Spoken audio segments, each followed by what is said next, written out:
Mengenai calon ni begini ya, sebab parti ada sistem. Jadi kita tak usah banyak membuat spekulasi. Biarlah proses itu berjalan, kita serahkan pada parti. Kita serah pada parti, khususnya pucuk pimpinan parti untuk menentukan memilih siapa yang parti fikir patut menerima watikah dan mewakili parti. Dan sebab soal calon ni, macam saya kata, bukan benda yang harus kita minta-minta lebih-lebih. Kalau kita difikirkan oleh pucuk pimpinan dengan apa juga asas pertimbangan, maka kita tu hanya alat untuk parti. Dengan parti memberikan watikah guna logo parti, kita masuk. Kalau parti tidak pilih kita, itu bukanlah segala, bukan the end of everything dari sudut kita dengan parti ya. Tapi itu juga tidak menyekat kita. Kalau kita nak juga bertanding, kita boleh juga bertanding, beli borang, bayar deposit, semua orang boleh bertanding. Orang tak ada parti pun boleh bertanding kan. Tapi dari sudut kita sebagai ahli parti, untuk calon-calon mewakili parti, bagi saya, pendirian saya tidak akan melobi, tidak akan minta, tidak akan merayu. Kita serah bulat-bulat satu batu pada parti. Dan saya difahamkan parti sedang, proses itu sedang berjalan. Macam-macam berita saya dengar. Of course saya mengikuti rapat perkembangan yang berlaku. Dan difahamkan malam ini saya tengok ada surat jemputan untuk membuat pengumuman. Jadi saya fikir ada ahli parti terima sajalah apa yang parti putus. Tan Sri dijemput ke untuk malam ini? Setakat ini tidak ada jemputan. Cuma saya, kerana Datuk Alwi Sosial Barisan Nasional, dia timbalan saya, dia maklum kepada saya malam tadi untuk terima surat untuk memaklumkan kepada siapa-siapa yang saya tak pasti untuk hadir di PWTC untuk pengumuman. Jadi Tan Sri pergi ke tak? Ya. PWTC. Saya dah ke Kelantan nak pergi macam mana. Kalau ada jemputan pergi. Kalau tak ada jemputan, saya memang dah ada program penuh sampai malam ini bersama dengan pemimpin tempatan dan juga bahagian dan sebagainya. Saya kerja ikut jadual saya. Nanti seandainya Seandainya Tan Sri sedap sekali ya. seat tersebut kan, adakah Tan Sri akan bertanding atas kapasiti independen atau macam mana? Nah, saya fikir biar benda tu terjadi dulu baru kita fikir. Jadi kalau fikir rancang awal-awal tu orang kata nak mendahului qada dan qadar tu tak payahlah. Cuma pesan saya gini, jangan panik, jangan menggelapar seolah-olah jadi calon tu segala-galanya lah dalam hidup. Ini perkhidmatan pada rakyat. Yang penting kita jujur. Yang penting kalau kita dilantik, kita buat kerja sampai habis. Dan tanggungjawab saya sebagai ahli parlimen, sampai ahli parlimen baru dia lantik, buat kerja dulu, banyak lagi kerja boleh buat. Pada saya begitu. Kalau tidak, jiwa kita sakit. Sebab kalau kita nak sesuatu tak dapat, jiwa sakit. Kemudian dalam politik ni pula, orang kata the art of 1001 possibilities. It's question of choice ya. Yang penting conscience kita clear kalau kita nak buat apa-apa.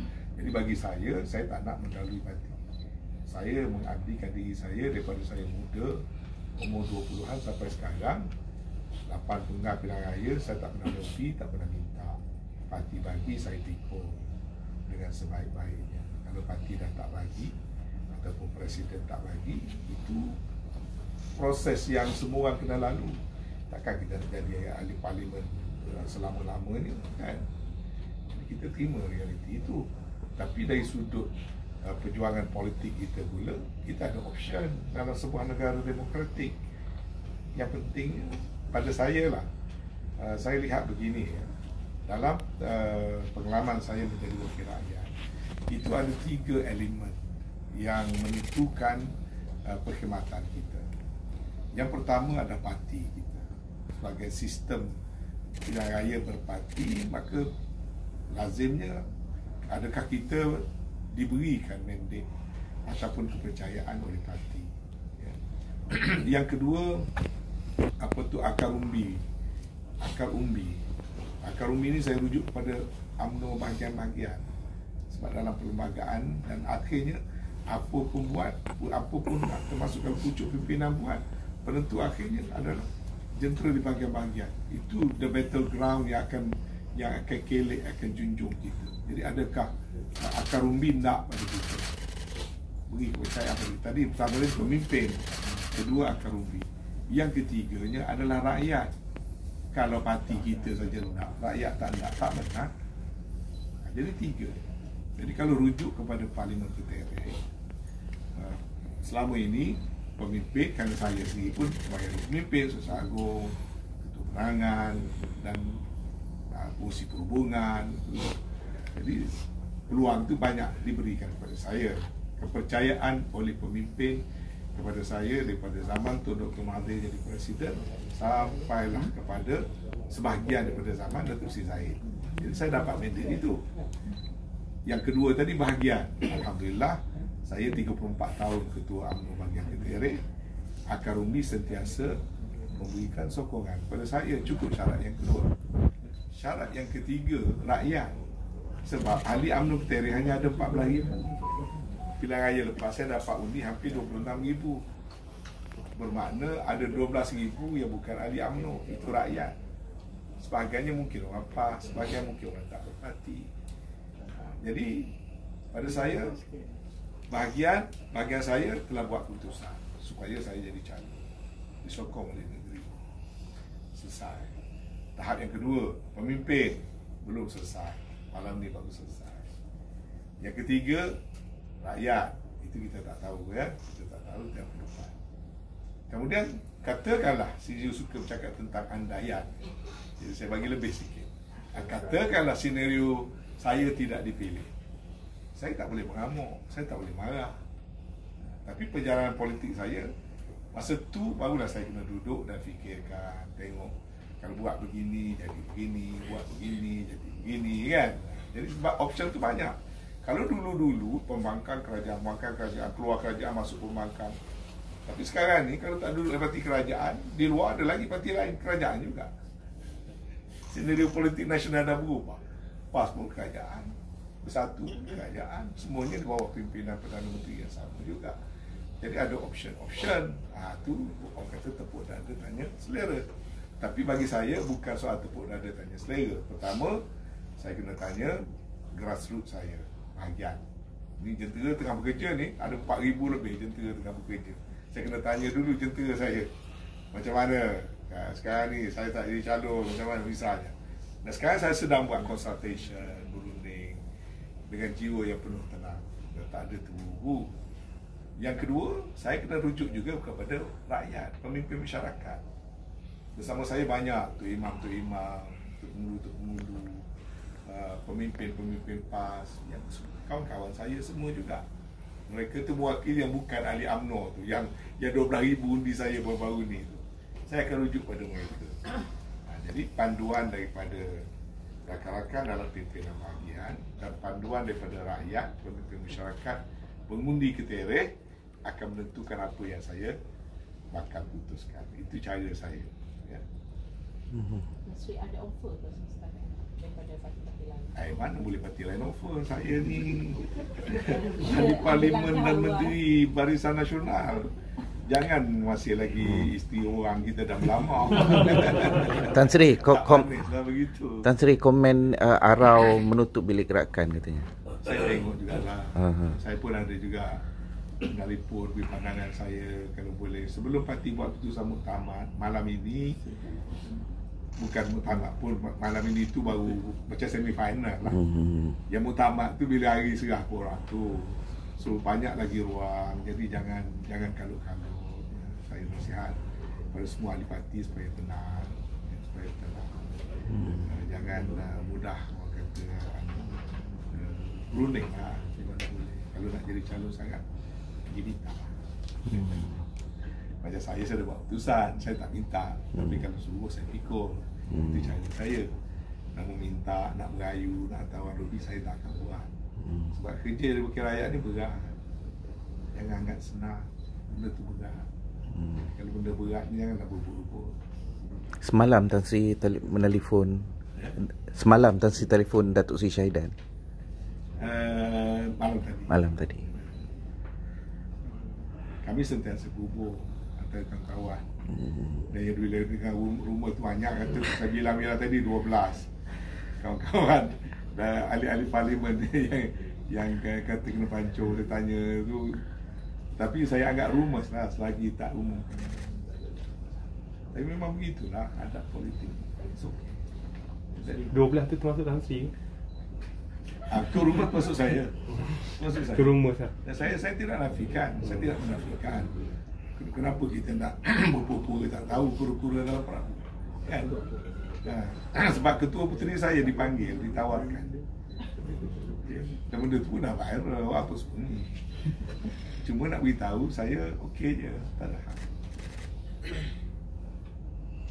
Ketua puteri itu terima. Itu saya tak tahu sebab hari ni baru mereka masih lagi duduk berunding kabarnya kan. Dan ketua puteri pun rujuk pada saya. Saya kata dalam politik ni tanyalah hati sendiri. Yang penting bila bertanding biarlah menang. Kalau kita rasa menang, kita boleh sumbang satu kursi kepada parti kita, itu benda yang sebaik-baik. Maka bertanding hanya untuk nak bertanding. Kalau rasa boleh menang, baguslah. Bertanding untuk menang. Bayar deposit, berkempen, beratus ribu, berjuta setengah orang untuk menang. Kalau bertanding kerana yang bertanding, orang puja kita 14 hari je. Lepas pada tu ayam tak patut, titik tak suka. Yang kedua dalam politik ni kita kena ada prinsip dan maruah. Ini bukan bisnes. Kena ada apa prinsip-prinsip kita, apa maruah. Dan juga penting jujur. Maybe ada yang mengatakan bahawa salah satu banyak pada soalan telur ni. salah satu sebab kenapa Tan Sri tidak diberi seat steering itu adalah disebabkan Tak diberi ke? Confirm. katakan je lah. Ni soalan anda yang dari satu. Soalan anda yang lagi. Okey, So, saya bagi peluang supaya you enjoy hari ni. Because of Tan Sri, you Yeah. are being vocal towards our towards the head, and also because dia kan ada team. So Tan Sri is so maybe Tan Sri boleh komen sikit. Okey, saya okeylah. Saya secara jujur saya berkata. Ya. Tapi itulah saya.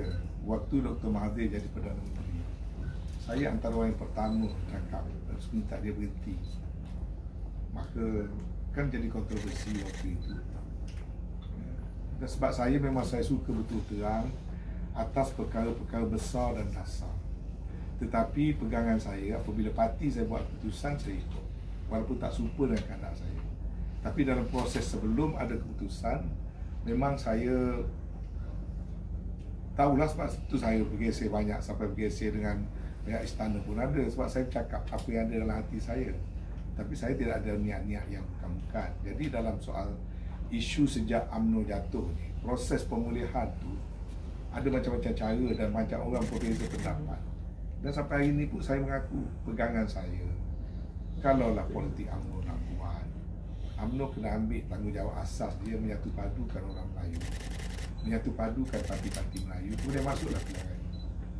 Pada saya kalau UMNO masuk dengan tidak terlebih dahulu menyatu padukan politik Melayu, maka UMNO akan menjadi sebuah parti yang tidak cukup kuat dan tidak boleh berperanan besar.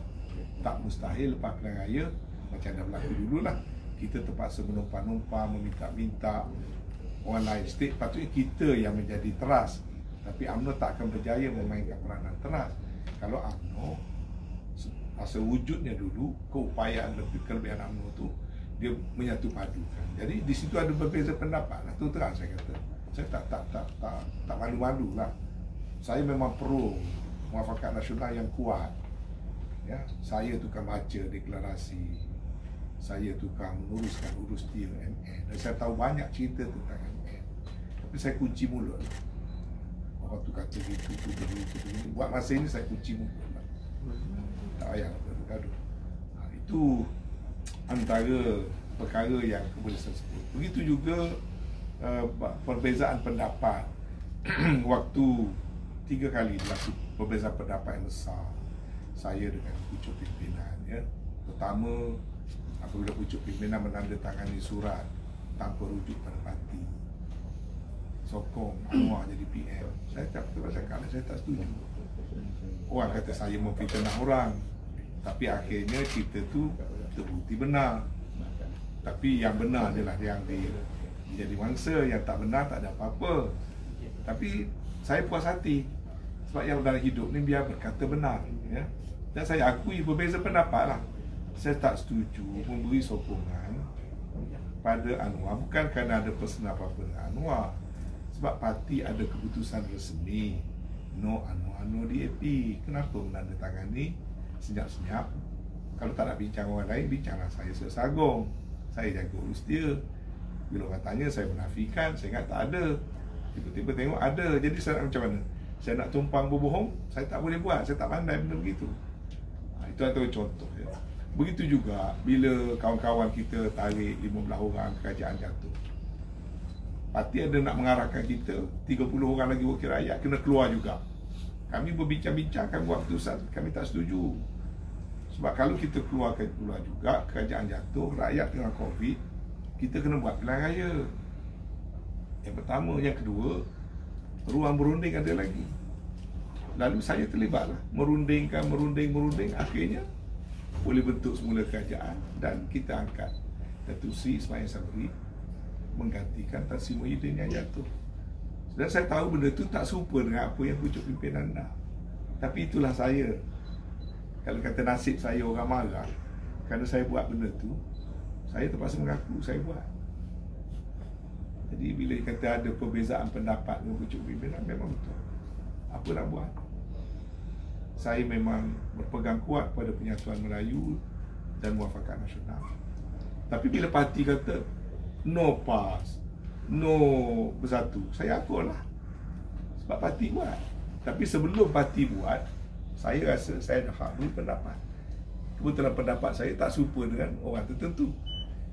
Tapi kalau parti dah putuskan, ada orang kata saya ni langgar parti. Sejak bila saya langgar parti? Saya ni orang paling setia.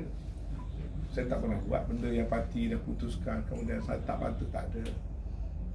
Cuma sebelum parti buat decision, saya cakap terbuka. Itu kedudukan dia. Tapi jiwa saya tenang, tak ada masalah. Sebab berbeza pendapat dalam politik ni, kalau kita berpolitik dengan jiwa raga kita, you must speak your mind. You cannot be a parent. Tak boleh jadi burung terkukur ataupun burung kakak tua. Jadi orang tak tahu apa fikiran kita sebenar. Kita ni jadi hanya pak turun. Dan saya syukur kerana peranan kita ahli-ahli parlimen, kita dapat menyelamatkan UMNO. UMNO satu parti yang kerana kita berkawan, parti yang kalah jadi kerajaan. Why? Sebab sikap berkawan. Kalau tidak kerana PAS dan bersatu, kita tak jadi kerajaan hari ini. Walaupun jadi kerajaan hanya beberapa bulan, UMNO banyak menerima faedah. Sekurang-kurangnya kita ada peranan menstabilkan negara, manage soal rakyat, soal keselamatan rakyat, soal kesihatan rakyat. Kita dapat buat kebajikan yang banyak. Pada masa yang sama, UMNO jadi hebat. Kita menang semula Melaka dan Johor. Jangan lupa, satu pada sebabnya rakyat rasa feel good factor tu kerana UMNO dah kembali berkuasa semula. Kerana kita terlupa kita hanya ada 340 kursi. Jadi di situlah ada perbezaan pendapat. Tapi saya tak pernah besar-besarkan. Saya disindir, saya dikritik, saya dikata macam-macam, saya dikatakan pro bersatu dan sebagainya. Saya diam aja. Diam tu bukan memusuh sebenarnya. Tapi mungkin juga tak diam sama lama.